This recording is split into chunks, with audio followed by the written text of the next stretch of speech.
bulletin. Some new fertility data has been released, official data by the Office for National Statistics today, England and Wales 2024, and it shows fertility of 1.41 children per woman. That's down from 1.42 the year before. But each year just seems to be a little bit lower than the year before, and this is the lowest figure on record, in records which go back to just before the Second World War. Now, as you heard in the bulletin, and this can be a bit confusing, there was an increase in births last year, but that was because the adult population was growing. And as the adult population grew faster than the number of births, that did mean that the average number of births per woman was slightly lower. Just to fill in some other details here, the average age of a woman giving birth was 31. That has been creeping up. Couple of decades ago, 2 decades ago, it was 29. So 29 up to 31 over 2 decades. Now, look, this kind of data is very different, isn't it, to the economic statistics we're used to from the Office for National Statistics. But arguably, this is just more important to the country in the long term. And many think it's a disaster. It's often written up that way. But of course, then we are also endlessly hearing complaints about how overcrowded the country is and how we don't have enough houses for everybody. Let us just get a briefing on what we've learned from Professor Jane Falkingham, Director of the Centre for Population Change at the University of Southampton. And Jane, thank you for joining us. And let us start with the fact the UK, well, look, we're not much of an outlier in this, are we? This is just absolutely across the Western world. I don't know if we're suffering more fall in fertility or less, but it is a phenomenon across the West. Yeah, good afternoon, Evan. Absolutely. We've got this in common with all of our European partners, and indeed most of the world has a falling fertility rate. So if we compare our fertility rate to other parts of Europe, we actually look relatively high compared to some parts of Europe. And if we look over in say, for example, South Korea, their total fertility rate at the moment is about 0.72. It's extraordinary. Which is incredible, isn't it? But so when you hear... Oh, well, sorry, carry on.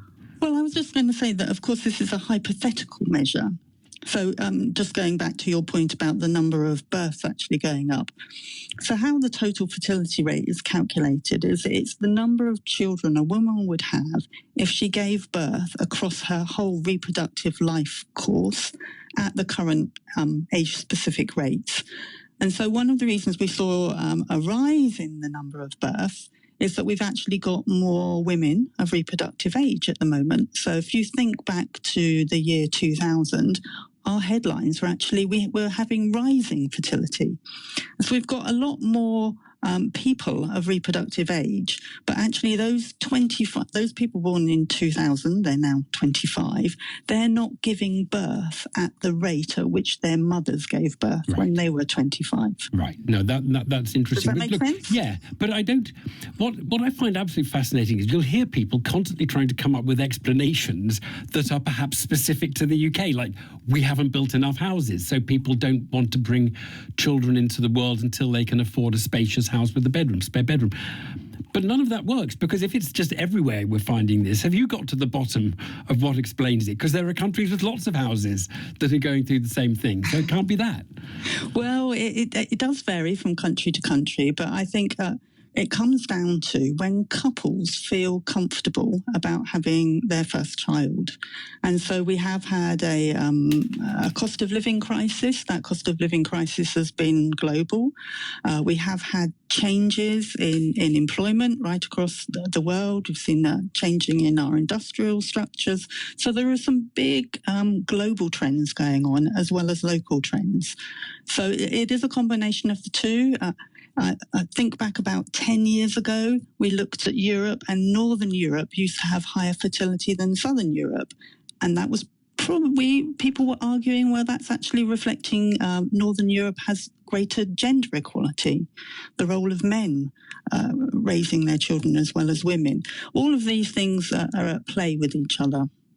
Okay. Are you in the camp who thinks this is going to be a real problem or not?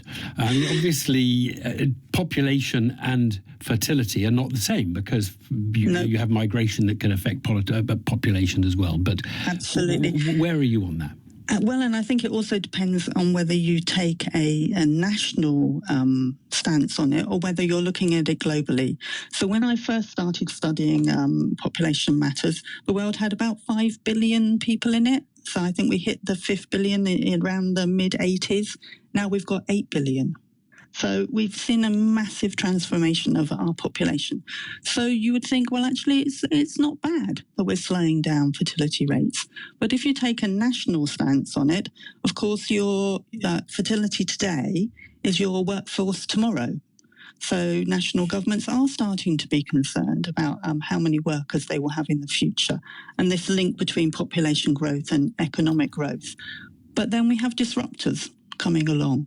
So technology, and in particular AI, may actually completely transform that relationship. The robots can replace the workers.